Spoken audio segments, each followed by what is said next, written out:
SSL Grand Final between Dark and Stats, having lots of interviews with the players and their mentors.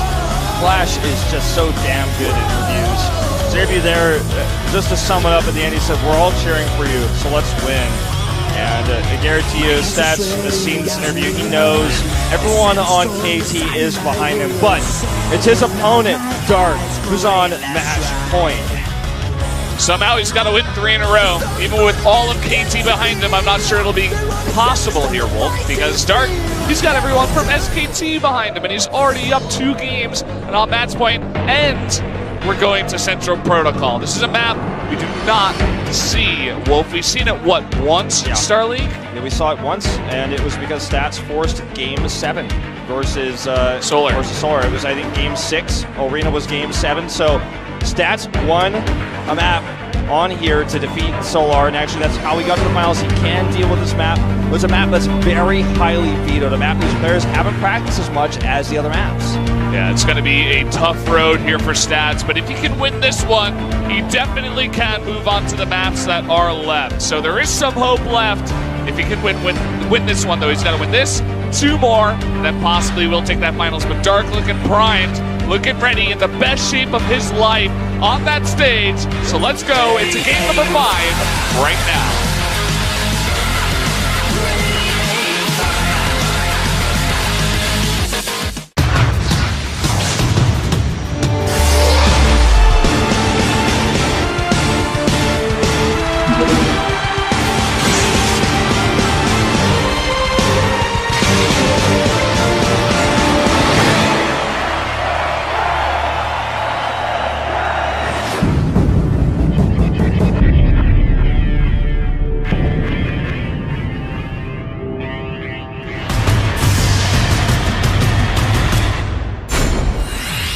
Welcome to Central Protocol. You may not recognize it too well, but we are having it here in the finals. And up here in the top right, in the red, the Zerg player, he is Dark.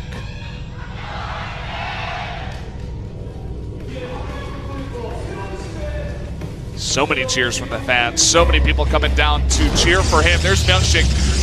His opponent, though, to the bottom left, in blue, needs to win 3 in a row. It's Stats.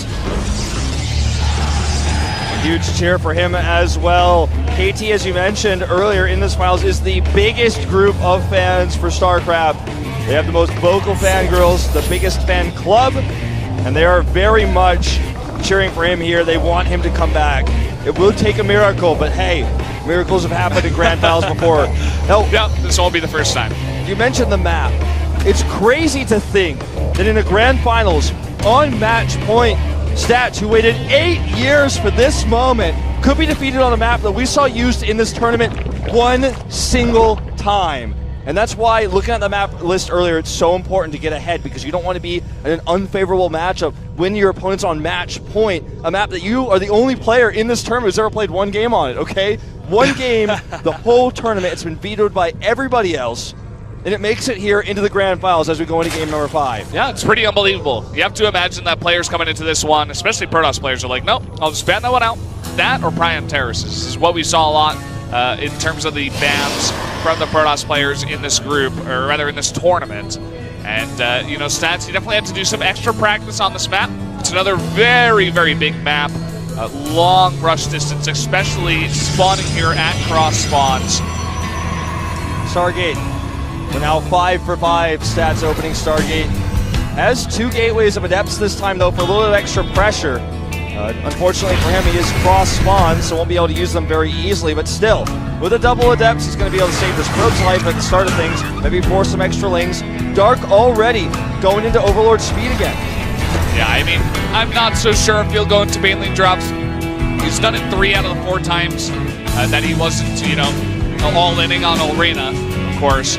He definitely can mix it into his play, but on a map this big, you want to make sure you get that scout regardless against Protoss. Could see a crazy build come out, especially on a map like this where Stats may not be too comfortable. So I love that he commits to it again, and again, it's no surprise. And 1 lane gets into the main base here, very annoying to deal with. This is one of the things that can really mess you up in your early game, having to deal with that lane. You can't hide anything. Drones finally being made here for Dark. He was making a lot of lings because of that pressure. And this base, he will actually be able to kill these drones to spawn. In fact, smart cancel by Dark. Those would have instantly died. Very love intelligent. that. I really, really love that. You see that so not often. That, it's awesome when you do see it. Adepts do get surrounded here, and the shade is too late. It will go down. So Dark does deal with the 2 Adepts very cleanly. Fast layer coming up here.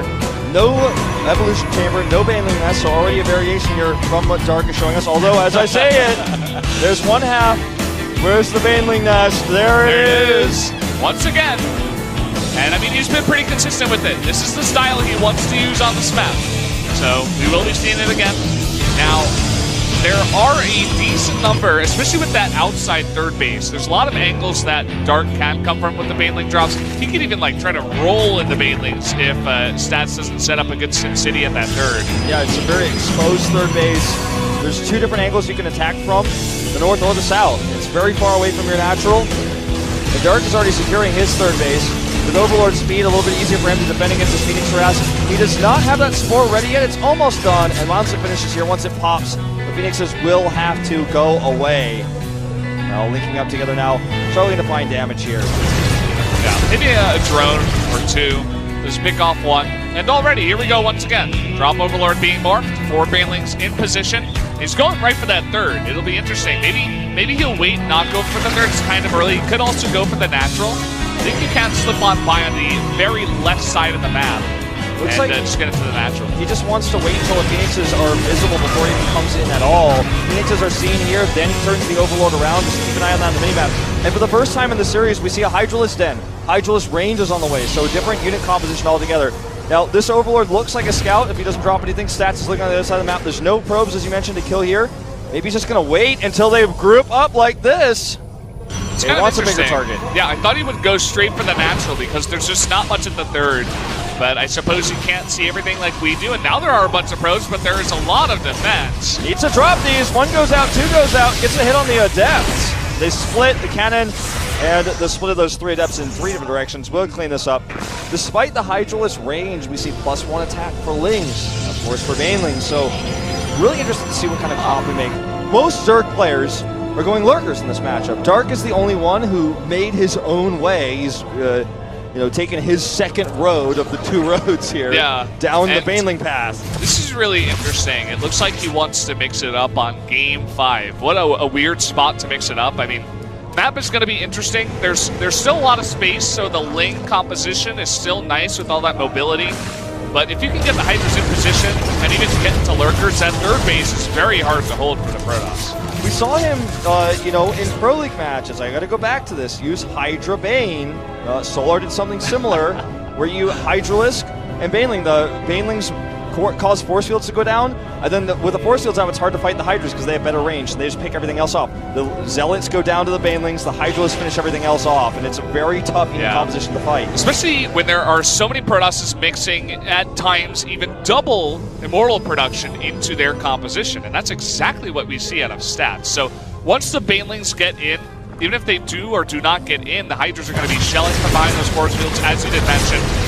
Now, fourth base coming down here, these Phoenix is getting a little bit too overzealous. Fourth base coming down for Dark, this is a little bit slower than the last game, but it's because he wanted to get this big composition of Lings and Hydras and probably get ready to shell that third base with a bunch of Banelings too. Yeah, he's setting up for it right now. Baneling speed's almost done.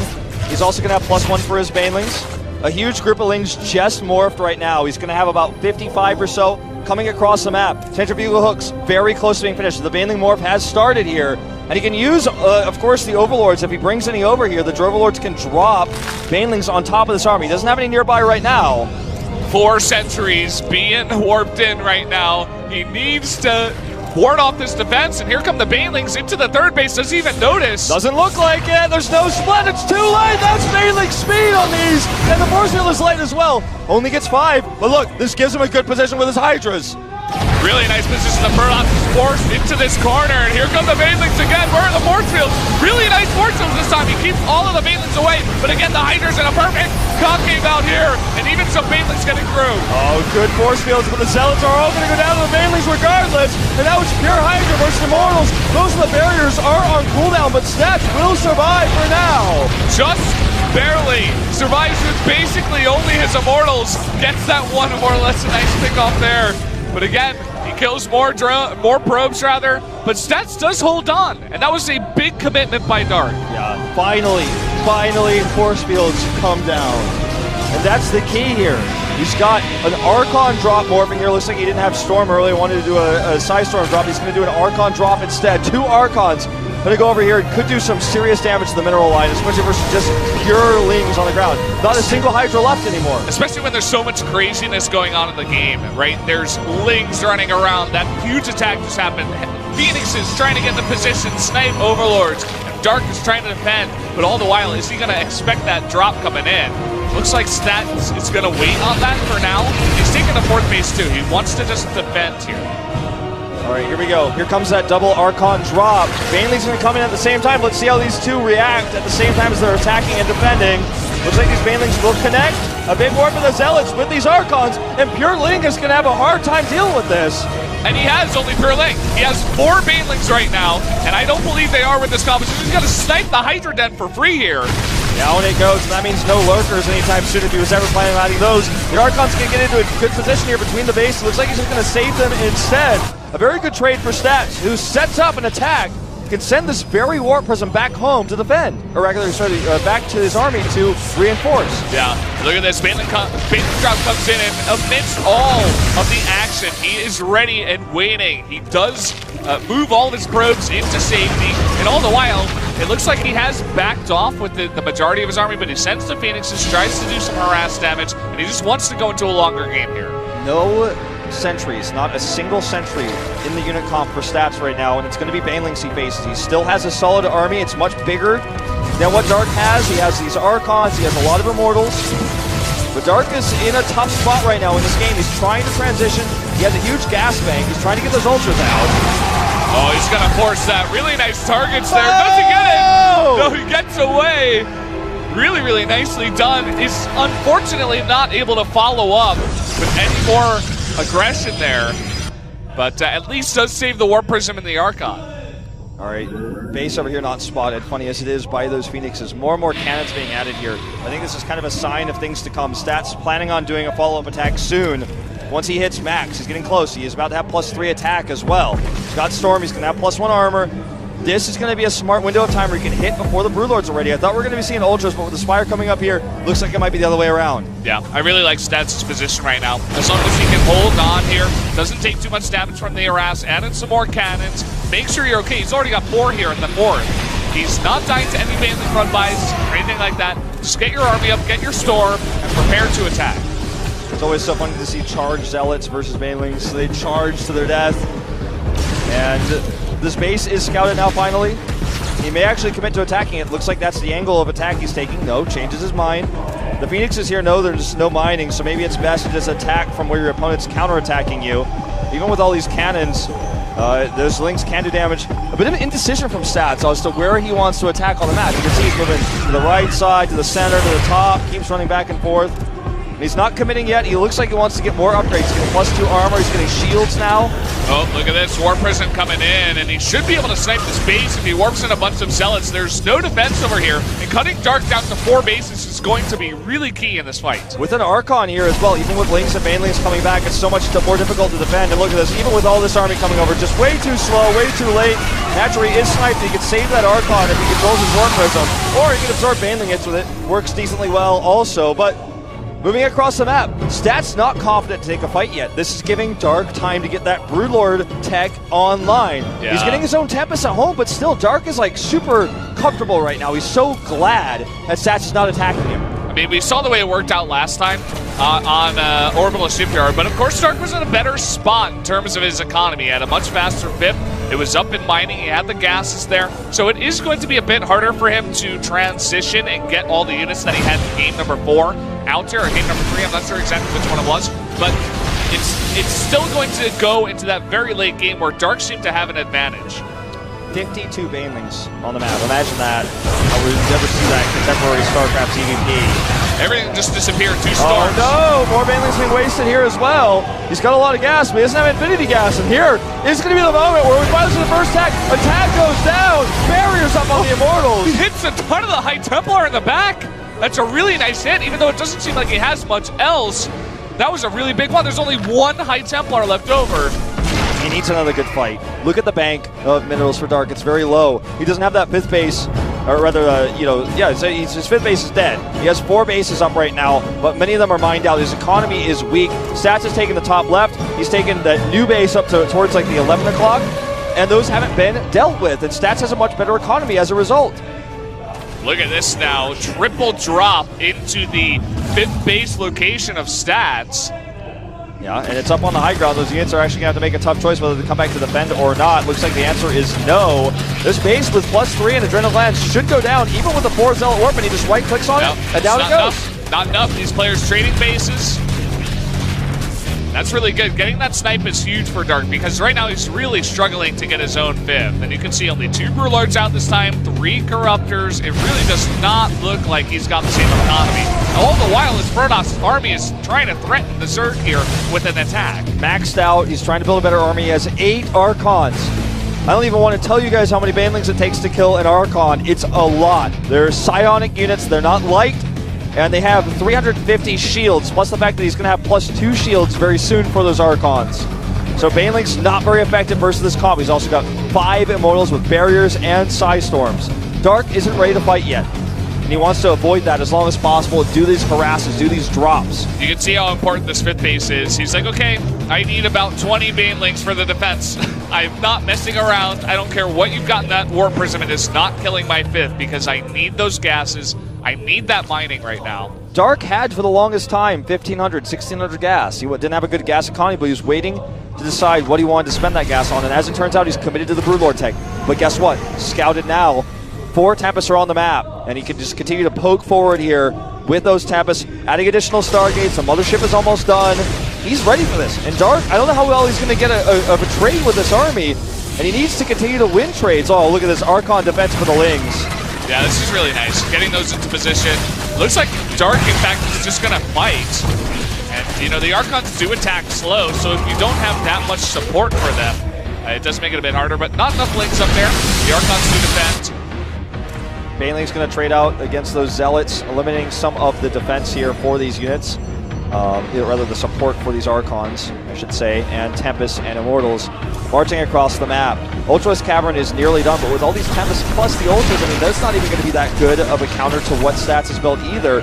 And Dark can no longer just comfortably sit back. These Zealots are going to force units away, and then he's going to start hitting. He's got so much range with these Tempests.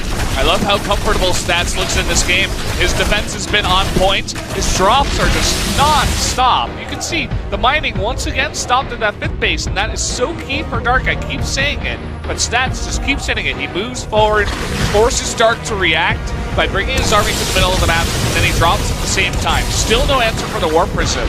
Maybe he just needs more static defense, or maybe even a couple of Corruptors over there to ward that out. Let's see if he can get much done with this. Looks like the answer is no. Archon's over here. He's going to get like 1 or 2 probes. Kill some cannons that were not canceled. That's a small victory. Going to be a bigger return on investment than just dying otherwise. But looking at even resources lost here, 7,000 more efficient is Stats, who now finds another Baneling drop. This one going towards the main base, so won't find much. There's no mining going on there regardless. And uh-oh, the Ultra's Cavern. Kaitia's plating maybe canceled. He's got the Baneling defense. Just barely keeping that alive. This drop does nothing besides bringing back 1 Void Ray to defend. Ton of Corruptors scouted here. Could try to harass structures with those, as well as maybe chase around this air army.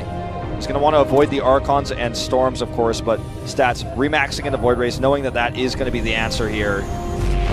Down goes that Oracle. No more vision of these Corruptors.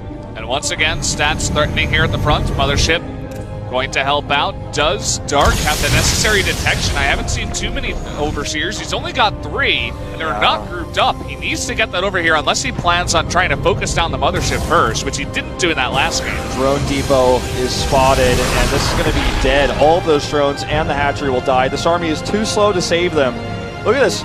Drones just running. I guess they're going to live, but I suppose if you run for long enough, the Protoss has to come back and defend against any possible counterattack from the Zerg, but it's such a funny situation with those drones coming back. All right, Watchtower is cleared up here. Stats has starved Dark out for long enough, and and now it's really starting to show in the gas bank, the lack thereof for Dark. If he kills any bases, you can kiss Dark's chances of this game winning is goodbye. This is looking like the opposite in terms of banks and position from Orbital Shipyard stats. It looks like he wants to engage here, wants to poke with those Tempest Buds. Here comes Dark. All right, 4 Overseers here. Storm's going down on all of those Corruptors. Void Ray's going for their prismatic alignment. Time Warp's being planted here as well. And this is looking to be a win for Stats in this first fight. Mothership doesn't go down, the air units don't go down, and there's nothing left to protect the Broodlords in the sky. The Queen's getting lifted now, and it looks like Stats has broken him. It looks like this is game over. There's no bank left for Dark. He's going to lose his base now to the 5 o'clock. He's going to lose his 4 o'clock expansion. There's only 2 mining bases. He makes 6 Corruptors. That's nowhere near enough. That's all he can afford. Such a sad situation in this game. Looking a lot like the opposite of that last one on Orbital Shipyard. This base is going to go down. Dark is trying to take a base in the middle of the map. The second Stat sees that. That is toast. He's down 80 supply. 80. And Stats lost all of his gas bank, but kills this base, finds it as you mentioned. He doesn't need any more gas to win this game. He can win the game with the army he's built alone. He's doubling the army supply of Dark. Staley maxed out. Looks like he wants to group up once again. I think he's noticed this. He's like, you got no more money. You have no more army. Oh you boy. have 3 Corruptors here? Yeah, right. This Broodlord army's so slow, he has no detection. He can't even fight this. He has no Overseer. He can't even attack. And there you go. Overseer's coming in. That's not going to be much help. Storms and GG. Stats brings it back 3-2. And here we go, guys. It is not over yet. Stats has some life left in him. Bringing it back. 1 of 3 wins he'll need in a row to win this finals. But he takes some momentum back as we go into Laralac Crest. This is the finals we wanted. Stats challenging, the underdog coming in, but making it hard for Dark. This is not an easy win at all. Every single game is a battle for both players, and Stats does not want to let go of his chance at his first championship. That's right. Laralac Crest will be the next map. Our final map will be Ruins of Ceres. So a smaller map. You know, Laralac's not that small, but I mean, it's not the size of Ceres. But Ceres, if we go to that final game, that 7th game, it is massive. It is huge.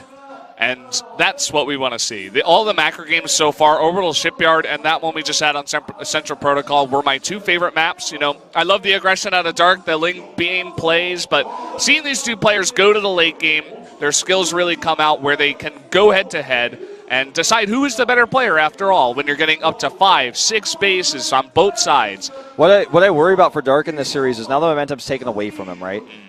Keep in mind that because of this, you know, I feel like when you watch these games, he lost some momentum. It looks like Dark's late game is not as good as Stats is in this matchup, especially on this map, Central Protocol.